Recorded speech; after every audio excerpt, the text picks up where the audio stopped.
But in other news, 3 police officers were injured and 40 people were arrested during a pro-Palestinian demonstration in Westminster last night. Yes, the protest organised by the Palestine Solidarity Campaign, amid other groups, began in Whitehall at 6 o'clock. It was due to end 2 hours later, but as often happens at these events, some protesters ignored the disperse order and things degenerated. Indeed, 40 people were later arrested by police officers. Come on.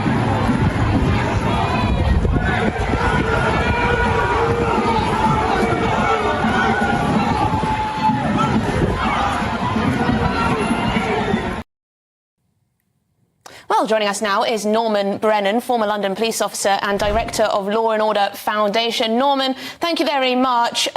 What do you take from what happened last night? Well, I'll tell you, I'll start off from the beginning. Enough's enough. What I take from it is that there were about 10,000 demonstrators on the streets of London on a Tuesday evening. Hundreds and hundreds of police officers had their leave cancelled. They were drawn in from all over London. And although the 10,000 were relatively noisy, a bit disorderly, they weren't really many attacks on the police. However, when most went home, there was a hardcore group of about 500. 40 of whom were arrested and 3 police officers were injured. One was seriously injured. A young female had a bottle thrown at her, hit her in the face, and she was hospitalised. I've seen the photographs of her. They're not very nice at all. They're not pleasant. And the dental treatment alone will cost £2,500 to £3,000 to repair. And these police officers were standing there without their public order gear. They didn't provoke or antagonise these groups. But sadly, there's a hardcore that have got nothing but contempt for anyone and everyone.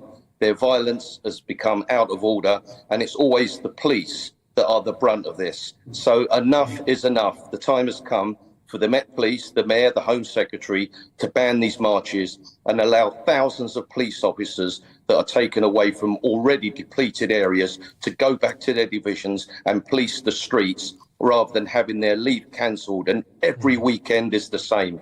And I think the police, the public, everyone has had enough of it. Enough's enough. And yet it must be said that for the first 2 hours of this protest, it was peaceful. There were the majority of people there going to exercise a democratic right to express their strong-held view.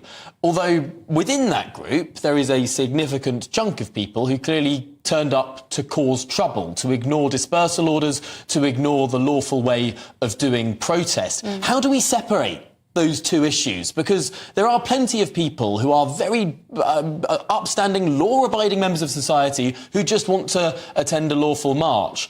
And how do we separate that from those that turn up to antagonise and cause trouble? It's very difficult, really, Tom. I mean, let's be honest about it. These demonstrators, if we've got a concern, we're absolutely right. You can take to the streets to voice your concerns. But let's actually look at the transfer side. What about the law-abiding public? What about victims of crime throughout the whole of London? Already, there are already so few police officers there to protect them, reassure them, and investigate in their crimes. And every week, coach loads of police officers are being taken from these already depleted divisions and put on the streets of London. And what can you do? Well, what you can do is say, you've said your piece. The violence is unacceptable. The time has come for you now to go home, stay at home. What you're doing now, some of you, is you're committing gratuitous violence. You're damaging property. You're abusing and assaulting police officers. That is absolutely unacceptable. You've gone beyond the mark that's acceptable.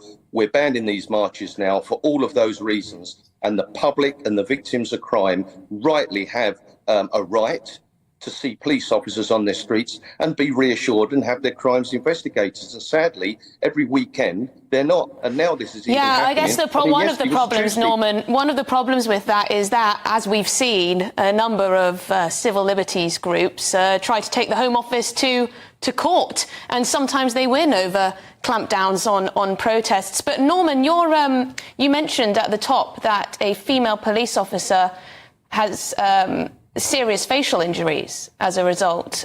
Can you just tell us, do you know anything about her condition? Is she going to be okay? Well, she was in hospital when I last heard. I had a photograph from one of her colleagues sent to me this morning, and it's horrible. She's a young female. She's a lovely-looking young girl that just put on a uniform, went on duty to keep the peace, to stand between good and bad and right and wrong, and a bottle hit her in the face. Her teeth are damaged now. Now, none of us like our teeth or our faces being disfigured.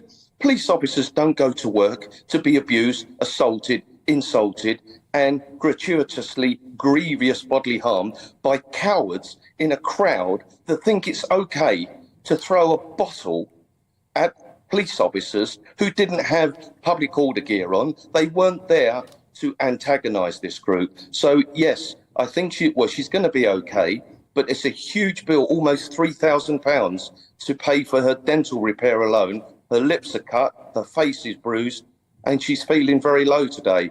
And I can understand that. Police officers are not paid for this. It's not part of their job. And I think that should be taken into consideration by the Commissioner and the Mayor of London on future demonstrations. Police officers are not there to be abused. They're there to keep the peace.